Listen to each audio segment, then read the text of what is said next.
Assalamu alaikum hörmətli televizor köyücülər. Dünya Uyğur Qurultayı Tor televiziyası gündəlik xəbərlər proqramımızga xoş gəldinglar. Mən Hidayat Musacan. Məşu vaxtınlar xeyirlik bolsun. Hörmətli televizor köyücülər, sizlər görüb Dünya Uyğur Qurultayı Tor televiziyasının YouTube səhifəsi 14 noyabr günü tor çomakçılarının hücumuğa uçrab taqılıb qaldı və səhifəmizdəki proqramlarımızın mutlaq köp qismi öçürüb itildi. Növbətdə Dünya Uyğur Qurultayı YouTube şirkəti bilan aloqalashib, özünün səhifəsini qaytadan əsliga keltirish və bu vaqeaning tegi-taktini aniqlash uchun jiddiy harakat olib bormoqda. Şoň səhifəmiz əsliga kelganga qadar programmalarimizni Dünya Uyğur Qurultayıning Facebook səhifəsindən və YouTube kanalida açılğan bu vaqtliq səhifəsindən görə alaysizlar. Aziz qarindoshlar, tövəndə diqqətinizlər bugünkü xəbərlərimizdə bolsun. Dünya Uyğur Qurultayı bilan Xalqaro Kishilik Xizmati Tashkiloti 16 noyabr kuni boshlangan Birlashgan Davlatlar Tashkiloti Kishilik huquq va savdo munbir yig'ini munosabati bilan birlashma bayonida e'lon qilib, Uyg'urlar Xitoy hukumati tomonidan majburiy emgakka selinayotgan Sharqi Turkistonda faoliyat olib berayotgan butun shirkatlarni bu rayondan chekinib chiqishga chaqirdi. Bayonotda Xitoyning Sharqi Turkistondagi bostirishi, texnikalik nazorat va bexatarlik tadbirlarining Birlashgan Davlatlar Tashkilotining savdo va kishilik huquq masalasidagi yetakchi prinsipini ijro qilishni imkonsiz ahvolga tushirib qo'yganligi ta'kidlanib, bundaq ahvol ostida Sharqi Turkistonga mablag' solgan chet el shirkatlarining adolatli bir shaklda faoliyat olib berishining va Uyg'urlarning haqlarini Birlashgan Davlatlar Tashkilotining prinsiplari bo'yicha qo'g'dab qola olishining aslo mumkin emasligi. Şoň Xitoyning Uyg'urlarni majburiy emgak silishining oldini olishning birdan-bir chorasining bu rayondagi chet el shirkatlarining darhol chekinib chiqishidan iborat ekanligi ta'kidlanib o'tildi. Ma'lum bo'lishicha, Birlashgan Davlatlar Tashkilotining 16 noyabr boshlanib 18 noyabr oxirlashadigan mazkur yig'iniga hukumat amaldorlari, shirkatlar, banklar, ommaviy tashkilotlar va ilmiy tadqiqotchilar qatnashib, Birlashgan Davlatlar Tashkilotining kishilik huquq va savdo sohasidagi yetakchi prinsiplarini qandoq ijro qilishni, shirkatlarning kishilik huquqqa hurmat qilishi, uchirgan kishilik huquq dafsandichiliklarini qandoq tuzitish qatorliq masalalarni muzokara qiladi ekan. Yuqorqi birlashma bayonotda Uyg'urlarning majburiy emgakka selinayotganligining Birlashgan Davlatlar Tashkilotining insonlar uchun adolatli ish va yashash muhiti barpo qilish prinsiplariga tamoman xilof ekanligi ta'kidlanish bilan birga, bu qitimqi yig'inda Uyg'urlarning Xitoy tarafidan zamonaviy qullarga aylantirilib, millionlagan Uyg'urning majburiy emgakka selinayotganlik masalasining asosli kun tartib qilinishi talab qilindi. Bu yil 7 oyda Sharqi Turkiston tashkilotlari munbiri tarkibidagi 70 dan ortiq Uyg'ur tashkiloti va 80 dan ortiq chet el kishilik huquq tashkilotlari, ishchilar uyushmalari bilan birlikda Xitoyning Uyg'urlarga yurgizayotgan majburiy emgak tuzumiga va dunyodagi dongliq markalarning bu xil majburiy emgakdan naf ilishiga qarshi umumiy kampaniya boshlatgan bo'lib, navbatda bu kampaniyaga qatnashgan tashkilotlarning soni uzluksiz kengayib 290 ga yetdi. Kanadaning Birlashgan Davlatlar Tashkilotida turishliq bosh elchisi Bob Apandining 15 noyabr kuni Xitoyning Uyg'urlarga qarata irqiy qirg'inchilik elib beryapti deb ayblishi Xitoy hukumatining qattiq noroziligini qo'zg'adi. 16 noyabr kuni saharda Xitoy Tashqi ishlar ministrligining bayonotchisi Zhou Lijian Bob Apandining bayonotini ayblab, bizni Uyg'urlarni qiryapti deyish uchiga chiqqan bema'nilik deb inkos qaytardi. Shuningdek 2010 yilidan 2018 yilgacha bo'lgan mezgilda Uyg'urlar nüfusining 25% oshganligini, buning Kanadadagi nüfusning eshish nisbatining 18 hassiga to'g'ri keladiganligini ta'kidlab, bu ma'nodan olganda biz Kanada fuqarolari qirg'inchilikka uchrayapti deyalaydiganmiz deb bosh elchining Uyg'urlarning nüfusi haqida o'tirg'a qo'ygan paketlarini og'dirib o'tmoqchi bo'ldi. Ammo Kanada Yer shari va Pochta gazetining bu vaqtdagi bosh maqolasida Zhou Lijianning bilimsizligi tanqidlanib, Kanadaning nüfusi 2010 yilidan 2018 yilgacha 10% dan ko'payib mangan deb ko'rsatdi.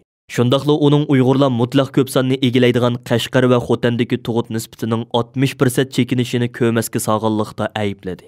Kanadaning Birlashgan Davlatlar Tashkilotida turishliq bosh elchisi Bob Apandi 15 noyabr kuni mundaq deb ko'rsatgan edi. Hozir bu vaqtda ko'p xil fikrlarni ko'rayotgan bo'lsaqmi, bizga ma'lum bo'lgan Uyg'urlarning ahvoli qirg'inchilikning naq o'zidir. Chunki Xitoy hukumati Uyg'urlarga qilayotgan zulmlarni qirg'inchilikning qaysili ta'biri bo'yicha qaragandimi, buni qilchi ikkilanmasdan qirg'inchilik deb atay olamiz. Bob Apandining bildirishicha, ular Birlashgan Davlatlar Tashkilotining kishilik huquq oliy kengashi o'tkazgan yig'inda maxsus bu masala haqida fikr bayon qilgan. Shuningdek, o'zlari hozirgacha to'plagan barliq yozma isbotlarni hamda Xitoy hukumatining o'zlari chiqargan munosabatli hujjatlarni yig'in ahliga sungan. Yig'inda Kanada vakillari o'tirg'a qo'ygan yana bir muhim masala kishilik huquq oliy kengashi raisi Mishel Bechletdan Sharqi Turkistonga naq maydon tekshirishi uchun mustaqil bir guruhga avatish bo'lgan. Bob әпәнді Kanada mətbuatlarında alohida ta'kidlagan yana bir nuqta bo'lsa, diplomatik xizmatning alohideligi bo'yicha qirg'inchilikqa doir masalalarni oshkora va yushurin maslahat qilish ahvoli bo'ldi. Shuningdek, hozir bu masalalarni oshkora muhokama qilish lozimligini ta'kidladi. Yana bir yoqdan olganda ayni vaqtdagi Rohingya musulmonlari duch kelgan irqiy qirg'inchilikqa selishtirganda navbatdagi Uyg'urlarga doir texmi ko'p birinchi qo'l moddiy isbotlarning hozir bo'lishi, buningdan keyingi xizmatlar uchun texmi muhim ekan. Gerçi bu vaqtdagi guvohlik bayonlari ma'lum bo'lsa-mu, Xitoy hukumatining uchurlarni qattiq qamal qilishi sabablik, buningga doir texmi ko'p moddiy isbotlarni qo'lga keltirish to'limi qiyinga tushmoqda ekan. Ammo qandoq bo'lishidan qat'iy nazar Kanada hukumati bu masalada orqaga qaytmaydi ekan. Bopray әпәндінің bu vaqtdagi bayonlari Amerika Tashqi ishlar ministri Mike Pompeo'ning atalmış Şinjangda hozir yuz berayotgan ishlar dal 1930-yillarda Germaniyada barliqqa kelgan reallikni eslatadi degan so'zdan keyin yana bir yuqori darajalik diplomatning og'zidan chiqqan keskin baho bo'lganligi ma'lum. Ma'lum bo'lish uchun navbatda Uyg'urlar duch kelayotgan fojianing xarakterini oshkor holda qirg'inchilik deb bekitish chaqiriqi borgan-sari ko'p qo'llashga erishayotgan bo'lib, buning pat yaqinda rasmiy bir ta'bir sifatida o'ttirg'i chiqishi hamda shuningga mos amaliy harakatlarning ilinishi umid qilinmoqda ekan. Dünya Uyghur Qurultayıning tashabbusi bilan bu yil 9-oyda Londonda qurilib faoliyat boshlagan Xalqaro Uyg'ur sud kollegiyasining eng asosli nishonlarining birimi Xitoyning Uyg'urlarga yurgizayotgan irqiy qirg'inchiligini qonuniy asoslarga tayinib dalillab chiqishdan iborat. Germaniyaning dunyoga dongliq mashina yasash shirkati Volkswagenning Urumchida qurib ishlab chiqarish elib berayotgan sho'ba zavodi Germaniyadagi har qaysi kishilik huquq tashkilotlarining, parlament a'zolarining va Germaniya matbuotlarining kuchli tanqidiga uchrab kelmoqda. Dünya Uyghur Qurultayı hozirga qadar Volkswagen shirkatining mas'ullariga bir qancha qaytim maktub va dokulat yo'llab, ularga Uyg'urlarning majburiy emgak silinish ahvoli haqida tafsiliy ma'lumot berish bilan birga, mazkur shirkatdan Urumchida 600 nafardan ortiq Uyg'urni ishlatayotgan sho'ba zavodini taqashni va Sharq Turkiston bozoridan darhol chekinib chiqishni talab qilgan edi. Chunki Germaniya matbuotlarining bildirishicha Urumchida qurilgan bu tarmoq zavodning bu rayondagi majburiy emgak bilan chetishligi bo'lishi mumkin ekan. Chunki kommunist Xitoy hukumati tarafidan usti ochiq turmaga va qul ishchi bazasiga aylantirilgan bu rayon har qanday zavodni emgak kuchi bilan ta'minlayoladi ekan.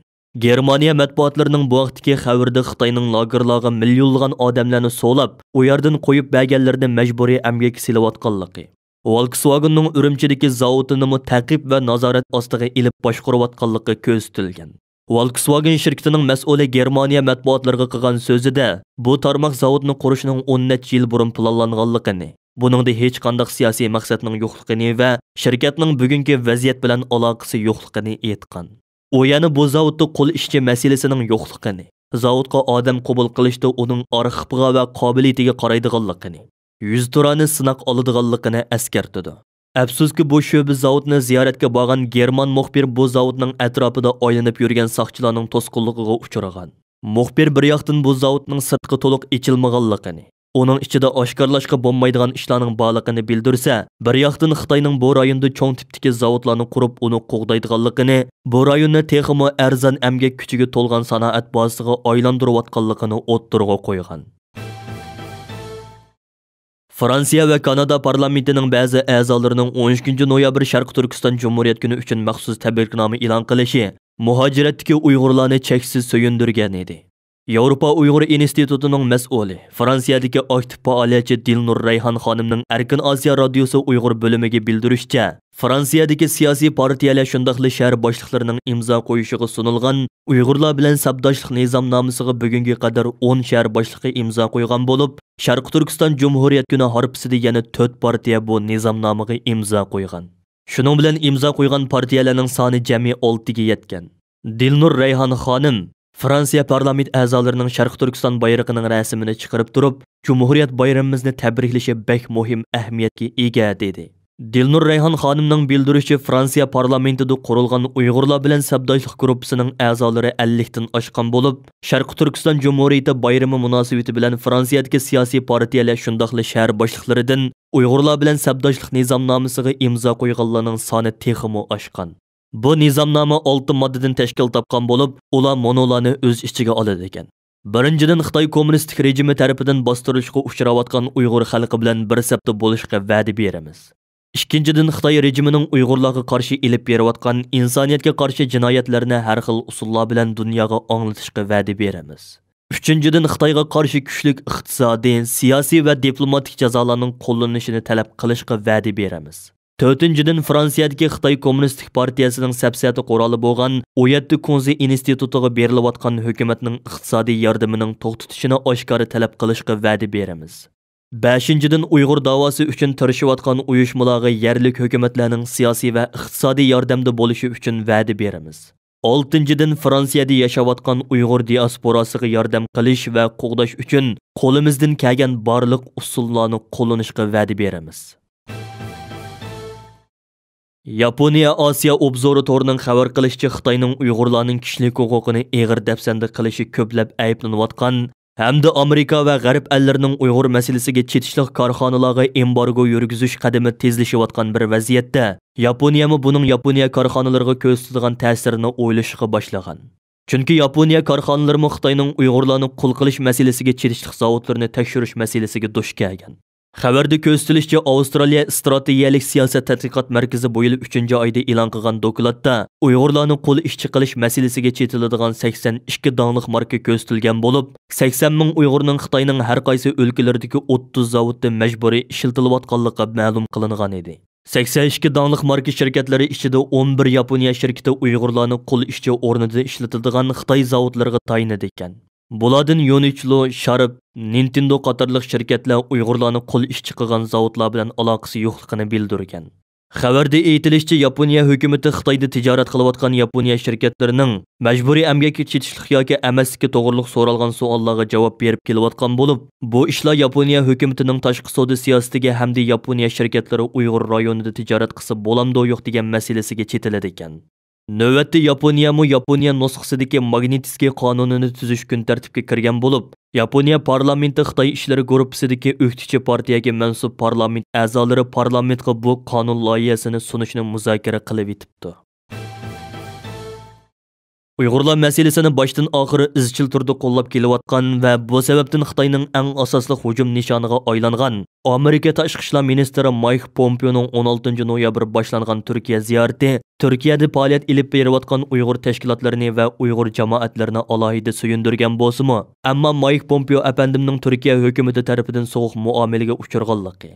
Hatto Turkiya tashqi ishlar ministrligining bayonotchisi Hami Aksoy apandining Mike Pompeoning so'z harakatlarini ayblab bayonot e'lon qilishi muhojiratga yashayotgan Uyg'urlarning ko'nglini g'ash qildi. Kuzatuvchilar Mike Pompeoning bu qitimqi Turkiya ziyorati jarayonida Uyg'urlar masalasini o'ttirg'a qo'ydiganligini mo'ljallamoqda. Ammo Turkiyaning buningga qanday inkas qaytaradiganligi texicha noma'lum. Turkiya Cumhuriyetining o'zlarining ikkinchi vatani deb qarab kelgan muhojiratdagi Uyg'urlar Turkiya hukumatining Uyg'urlar masalasida Amerika boshchiligidagi demokratik ellar tarafidan Xitoyga qarshi boshlatgan turli harakatlarda aktiv yer olishini orzu qilib kelmoqda. Hurmatli televizor ko'ruvchilar, yuqorida Dunyo Uyg'ur qurultiyi to'r televiziyasi kundalik xabarlar programmasini diqqatingizga sundiq. Keyingi qitimliq programmada ko'rishaylik. Ko'rishguncha omon bo'lgaysizlar. Xayr xo'sh.